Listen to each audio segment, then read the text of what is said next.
Это новости спорта на Якутия-24, в студии Полина Долинская.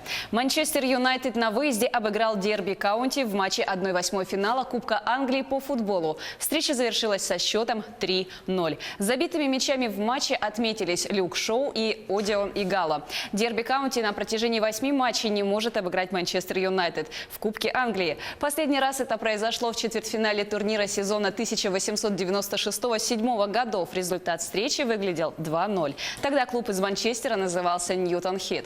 В четвертьфинале Кубка Англии Манчестер Юнайтед сыграет с Норвичем. Также на этой стадии турнира пройдут встречи Шеффилд Юнайтед Арсенал, Ньюкасл Манчестер Сити и Лестер Челси. Финал Кубка Англии будет сыгран 23 мая на стадионе Уимбли.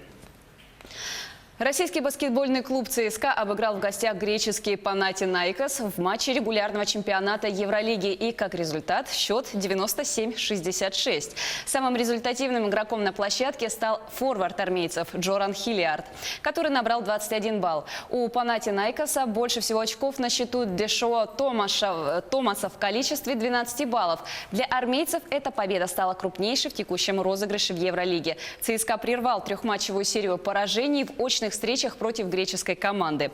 Всего ЦСКА одержал 22 победы при 20 поражениях в играх против Панатинаикоса. В турнирной таблице армейцы продолжают занимать пятую строчку. В активе команды 19 побед в 28 матчах. ЦСКА обеспечил себе место в четвертьфинале турнира. Панатинаикос идет шестым, имея по 14 побед и поражений в активе. В следующем матче ЦСКА 12 марта сыграет дома с германской Альбой. Греки 13 марта встретятся в гостях с турецким Фенербахче. Россияне Аполлинария Панфилова и Дмитрий Рылов заняли первое место в соревнованиях спортивных пар на юниорском чемпионате мира в Эстонии, турнира, который проходит в Таллине. Россияне получили в сумме за два проката 195 и 96 баллов за произвольную и короткую программы.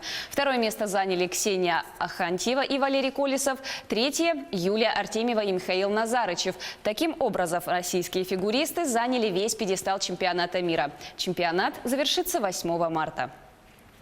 Переходим к обзору матчей континенталки. Петербургский СКА в гостях обыграл подольский «Витязь» в третьем матче серии первого раунда плей-офф континентальной хоккейной лиги. Встреча завершилась со счетом 6-0. Заброшенными шайбами отметились Данила Голенюк, Иван Морозов, Владимир Ткачев, Антон Бурдасов, Кирилл Марченко и Александр Барабанов. В регулярном чемпионате клубы провели между собой две встречи, обменявшись гостевыми победами. «Витязь» выиграл со счетом 4-2, СКА со счетом 3-2. В плей-офф команды встретились во второй раз. СКА неизменно выходит в плей-офф КХЛ. Клуб из Санкт-Петербурга дважды становился обладателем Кубка Гагарина. «Витязь» также выступает в КХЛ с первого сезона. Клуб в третий раз вышел в плей-офф. Команда ни разу не преодолевала первый раунд. Следующий матч пройдет 7 марта в Подольске. Российская шахматистка Александра Горячкина белыми фигурами обыграла Антуанетту Стефанову из Болгарии в четвертом туре третьего этапа Гран-при Международной шахматной федерации в Лозанне. Индийская спортсменка Харика Дранавали черными фигурами обыграла Нану Дзагнидзе из Грузии. Представительница Казахстана Жансай Абдумалик черными оказалась сильнее россиянки Александры Костенюк. После 4 туров лидируют Дранавали и Горячкина, набрав по 3 очка. За ними идут Кашлинская, Анна Музычук, Дзагнидзе, Мария Музычук, Абдумалик, Крамлинг, Стефанова, Сибак, Дзюй Ван Динь и Костенюк. Партии пятого тура пройдут 6 марта. Горячкина встретится с Дранавали. Этап Гран-при в Лозанне завершится 14 марта. Позднее запланирован еще один этап серии на Сардинии со 2 по 15 мая. В соревнованиях принимают участие 16 шахматисток. Каждая выступит на 3 этапах серии. На турнир претенденток в 2021 году попадут 2 участницы, набравшие наибольшее количество очков по итогам Гран-при. На этом у меня все. Будьте в курсе событий спорта на Якутия-24.